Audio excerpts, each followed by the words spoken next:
അതുപോലെ യൂണിഫോമാണ്, ദീർഘിപ്പിക്കുന്നില്ല. യൂണിഫോം ഞാനാണ് നീല യൂണിഫോമിലേക്ക് പോയത്. ആദ്യമായി ഓൾവോ ബസ് വാങ്ങിച്ചപ്പോൾ കാക്കിയിലേക്ക് നീലയ്ക്ക് പോകാനുള്ള എന്റെ മനസ്സിലെ ഒരു ഉദ്ദേശം ഉണ്ടായിരുന്നു. ഈ മുദ്ര വെച്ച കാക്കിക്ക് ഒരു വിലയുണ്ട്, മുദ്രയില്ലാത്ത കാക്കിക്ക് ഒരു വിലയില്ല എന്നെനിക്ക് തോന്നി.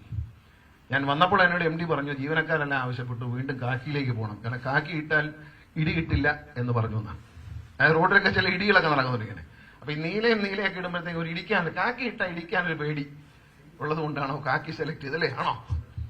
അതുകൊണ്ടാണ്. എന്നാ പിന്നെ മുദ്രയുള്ളൊരു കാക്കി കൊടുക്കുന്നതാണ് നല്ലതെന്ന് എനിക്ക് തോന്നി. അതിന് KSRTC എംബ്ലം ഒക്കെ ഉണ്ട് ഇപ്പം. അപ്പൊ എംബ്ലം ഒക്കെ ഉള്ളതുകൊണ്ടറിയാം. മറ്റേത് ഈ മുദ്ര ഇല്ലാത്ത കാക്കിക്ക് വേറെ കുഴപ്പമുണ്ട്. അത് കോർപ്പറേഷനിലെ ക്ലീനിങ് സ്റ്റാഫിനും അതാണ് നമ്മൾ കൊടുക്കുന്നത്, ലോകവ്യാപകമായി കൊടുക്കുന്നത്. അപ്പൊ അത് ഒഴിവാക്കാനാണ് ഞാൻ അന്നങ്ങനെ ചെയ്തത്. ഇപ്പൊ ലോഗോയൊക്കെ വെച്ചു ഒരു നെയിം പ്ലേറ്റ് കൂടി വെക്കണമെന്ന് MD യോട് ഞാൻ ആവശ്യപ്പെട്ടു. ആരാണ് കണ്ടക്ടർ, ആരാണ് ഡ്രൈവർ? എന്നെ ചീത്ത വിളിച്ച ഡ്രൈവറെ കണ്ടക്ടറെ തിരിച്ചറിയാൻ എനിക്ക് എന്തെങ്കിലും ഒരു മാർഗം വേണ്ടേ? അപ്പൊ അതുകൊണ്ട് എന്തെങ്കിലും പേര് വെച്ചാലും മതി, കുഴപ്പമില്ല. പരാതി കൊടുക്കുമ്പോൾ പരാതി കൊടുക്കണമല്ലോ, കാരണം ഇത് എന്നെ പിടിക്കപ്പെടും എന്ന് ഞാൻ കൂടി അറിഞ്ഞില്ലെങ്കിൽ മര്യാദയ്ക്ക് ഇരിക്കത്തില്ല. ലേഡീസൊക്കെ ഉള്ളതുകൊണ്ട് പെൻ നമ്പർ അല്ലെങ്കിൽ പേരൊക്കെ വിളിച്ചത്. അതുകൊണ്ട് സ്ത്രീകളുള്ളത് കൊണ്ട് നമുക്ക് പെൻ നമ്പർ കൊടുത്താൽ മതി. ആ പെൻ നമ്പർ വെച്ചിട്ട് ആൾക്കാർക്ക് പരാതി തരാം എന്നുള്ളതാണ്. പിന്നെ ഒരു നെയിം പ്ലേറ്റ് വേണം. അത് പേര് വെച്ച് കൊടുത്താൽ പ്രത്യേക സ്ത്രീകളൊക്കെ ഉള്ളപ്പോൾ അവരെ പേര് വിളിക്കുകയും കമന്റ് അടിക്കുകയും ഒക്കെ ചെയ്യും. കാരണം അത് വേണ്ട.